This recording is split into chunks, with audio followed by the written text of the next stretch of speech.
Breaking tonight, a lot happening during this show. Just announced, the president-elect has selected Pam Bondi as the next Attorney General of the United States. I'll read from this announcement from the president-elect. I'm proud to announce former Attorney General of the great state of Florida, Pam Bondi, as our next Attorney General of the United States. Pam was a prosecutor for nearly 20 years, where she was very tough on violent criminals and made the streets safe for Florida families. Then, as Florida's first female Attorney General, she worked to stop the trafficking of deadly drugs and reduce the tragedy of fentanyl overdoses deaths, which have destroyed many families in our country. She did such an incredible job that I asked her to serve as our Opioid and Drug Abuse Commission. During my first term, we saved many lives.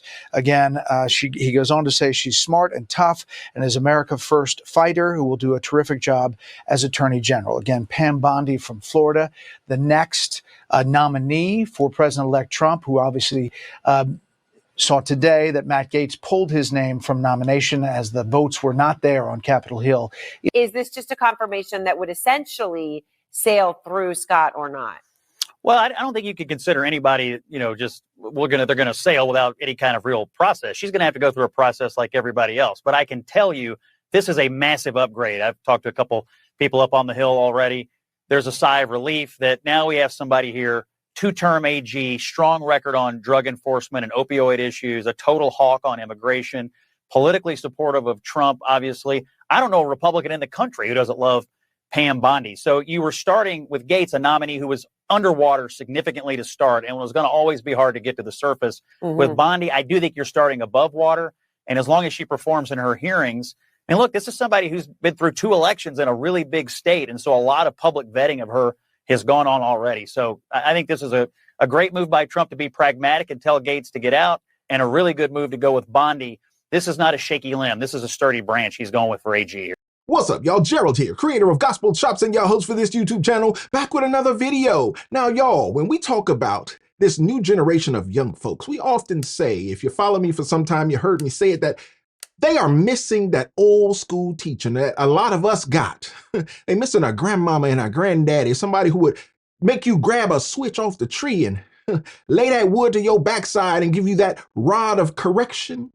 Well, it wasn't just the rod of correction that taught us as young folks. It was often these old adages, these old things that old folks would say, that old folks' knowledge, that old folks' wisdom that they would impart on us, those things that we didn't understand at the time because we was too young, but the things that stick with us now in adulthood, those things that like saying, oh, well, the grass ain't always greener on the other side. Or this one, be careful what you wish for, you just might get it. Well, y'all, seems like the left was wishing for a certain thing as Donald Trump continued to make his appointments to his administration.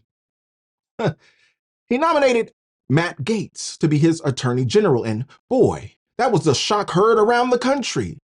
Everybody went, wow, folks on the left and the right, folks entrenched in the deep state, those swamp monsters that Donald Trump desperately wants to get rid of. We knew that Matt Gaetz would be the hammer that found every nail in the deep state and just got to whacking it.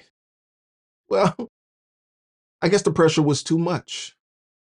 So the left thought. See, they thought they had a victory when he recently removed his name from the appointment contention after getting some blowback from Republican senators, even Republicans and Democrats in the House where he served so long. This is a man who has been loyal to Donald Trump and has bucked against the deep state. He knows where some of the bodies are, and he's been a victim of the deep state antics himself. Well, they whacked him. They succeeded, so they thought. And they celebrated a little piece, and Donald Trump came right back just hours later and said, okay, y'all think you got a winner? You got my guy to withdraw his name? Well, I got another one for you. And it's essentially Matt Gaetz in a skirt.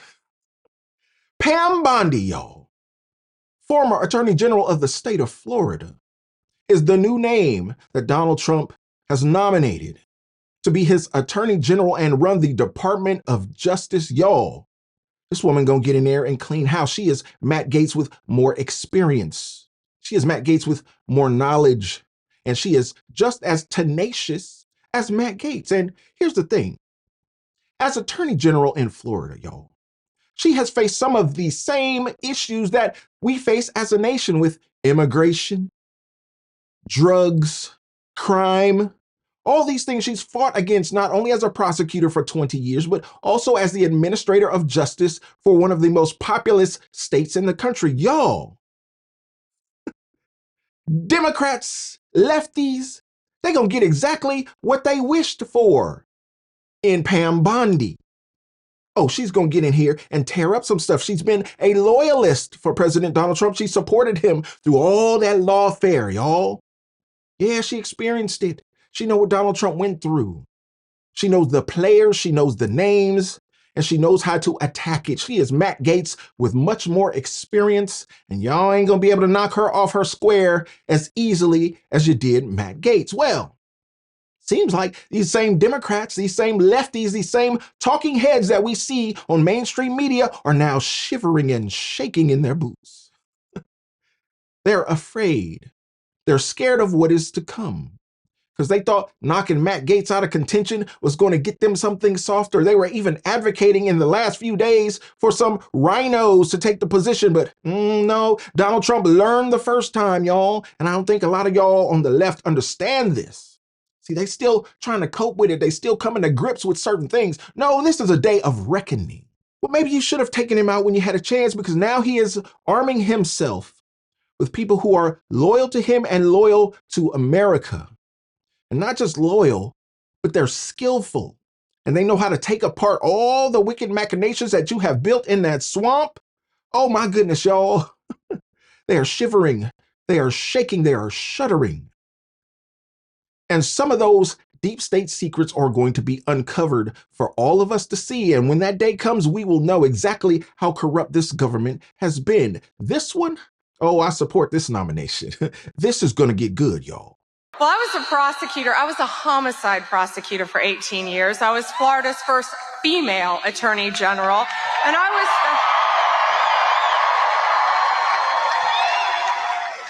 I was special advisor to Donald Trump, Office of White House Counsel, but most importantly, I'm his friend. And I was in that White House, and we all know he surrounded himself with a lot of brilliant women. How many women here tonight support Donald Trump? And backstage, look at these beautiful women sitting behind me. Sorry, guys, in the front row. Donald Trump, that was the greatest gift Mark Cuban could give Donald Trump, I think, by saying something so ignorant and stupid. So I have a message for Mark Cuban. From all of us here tonight, underestimate us. This is going to be fun. These criminals made one very big mistake. They wound up in Polk County. And I'll tell you, it's bad enough in one thing to profit from poisoning others, but it's another when you bring drugs from Mexico into our country, California, Texas, Georgia, and end up in our state and do it with impunity. Because when you're in this country illegally, and you're doing things illegally, I want to tell you, and you wind up in Polk County, Grady Judd is going to find you, the DEA is going to help them, and my statewide prosecutors are going to lock you up for as long as we can. And we're going to enjoy it. And each of these defendants are looking at 30 years in Florida State Prison for conspiracy to traffic drugs. Chief Justice, Senators.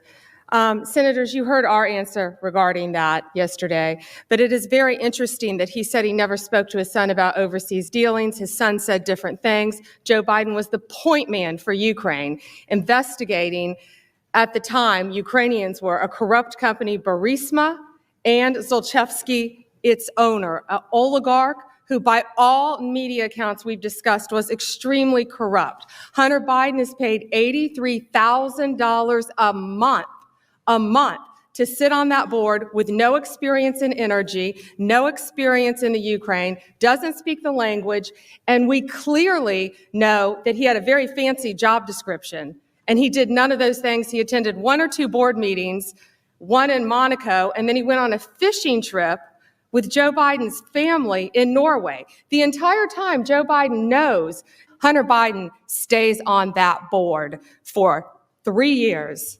3 years. Then we hear the video of Joe Biden bragging about firing the prosecutor, linking it to aid. Then we have the 6-minute phone call. Managerial work that anyone would do at any leadership level at DOJ, let alone the top post of Attorney General of the United States. The contrast to Ms. Bondi is she does have that kind of experience, much more traditional than what you would see in a top DOJ post, because she was the top law enforcement official in the state of Florida, and she has over 15 years experience in that role and other roles as a prosecutor. If you remember Kamala Harris running for president and talking about being a prosecutor at the state level, this is that kind of job. And so in that experience, it is much more of a traditional role, something that the Senate Judiciary Committee and others who vet these kind of nominees would see as a positive, as experience. All right, I completely agree. And quite frankly, my thought is that after Gates dropped out, it would be essentially somebody from Trump's legal team. It would be like a Jay Sekulow or somebody like that. I assume that's where he would get these people from. Unlike William Barr, even going back to when we were all kids and like Janet Reno, right? Occasionally attorney generals try to behave like they are not the personal lawyer of the president of the United States. That is completely out the window. Pam Bondi is exactly what I was saying in the last segment that we should all fear, because she's competent. We may not agree with her ideologically, but she actually knows how to do this job. So if anyone on the Democratic side or anyone who cared about liberty or justice was thinking, well, maybe Matt Gaetz will screw this up and that'll give us some time. No, Pam Bondi knows what she's doing. She knows what she's doing about immigration. Remember, Florida is one of those states that's been very aggressive about migrants and deportation and moving people to different states and everything else like that. Florida has enacted all sorts of rules and laws to curtail students and what they can do on campuses and finding legal justifications for manipulating education money. She is a dangerous and effective pick, and that's frankly worse than what we would have got with Matt Gaetz, even with the deplorable moral background that he has. Yeah, and I want to discuss that with a little more depth with both of you, including her record on civil rights, LGBTQ rights, and other issues that are front and center at the DOJ, and which we know were also big campaign issues this cycle. So will come out. But again, I just think the fact that the Gaetz nomination was literally a shot across the bow, so unorthodox, everything looks kind of normal after that. I mean, that's sort of the danger of a nomination like that. It really does have a normalization effect. In other years, in other administrations, someone like Pam Bondi would have raised a lot of eyebrows, would have raised a lot of questions on Capitol Hill and at the Senate. Now, hard to say, given how completely unorthodox and what the alternative might have been. And, you know, with the prospect of recess appointments looming out here, like something the president might call on the Senate to do to absolutely abdicate its advice and consent role, I think that's a real fear that she looks plausible. And if we don't go along with it, we might have our entire role completely stripped from us at the behest of the president. And so, again, I think these are not normal times. This is not a normal situation. And there you have it, y'all. We are in a nation in turmoil.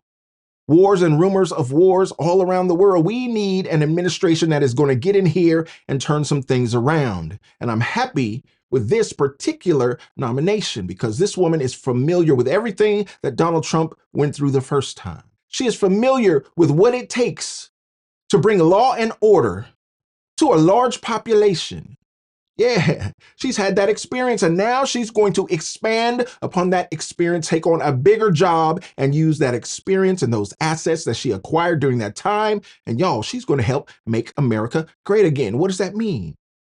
Well, that means handling crime in our streets. That means handling immigration. That means handling the border and being a supporter, playing a supportive role for everything that Donald Trump's administration is going to need from the Department of Justice to turn this country around, including the activities of Doge. Y'all heard of Doge? It's all over the news. Elon Musk, Vivek Ramaswamy, who are going to take a hatchet to government expenditures, waste and fraud in the government. Well, some of that waste and fraud might need to be prosecuted. There might be some criminals involved in those hundreds of billions of dollars that are wasted year after year. Your tax dollars and my tax dollars. Well, Donald Trump now has the support he needs and the knowledge base he needs in the Department of Justice And I know she ain't there yet. She still has to pass Senate confirmation, but who gonna stop her? She's standing there with her education, with her experience and the support of the president-elect, and she's saying, who gonna check me, boo?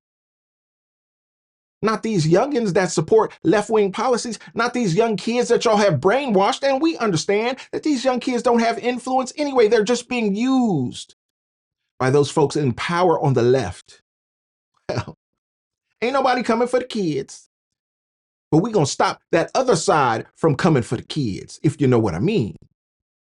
There are some policies that need to be changed, some things that have been implemented over the last 4 years of the Biden-Harris administration. Anybody seen Harris? I heard she was on vacation. We got missiles flying in Europe. We got Trinidad Aragua active, notably active in 16 states, and the vice president has gone on vacation. While the president ain't been the president in years. Well, who's running the country? Makes you wonder, doesn't it? Well, rest assured, y'all, be as assured as I am sitting here and speaking to you that a new day is coming for this country. It's going to be a better day. People are being nominated with proven skill sets that are going to be able to turn this thing around under the direction of a wise leader. A lot of people get nervous, a lot of people getting scared, and a lot of people have reason to be scared. I mean, if you've done nothing wrong, what are you worried about? If you haven't been a part of a corrupt department in the government, well, what are you afraid of? If your hands are not dirty, then you shouldn't be afraid of a little soap, a little cleanser, a little disinfectant. Now they're going to shine a light on all the deep state shenanigans.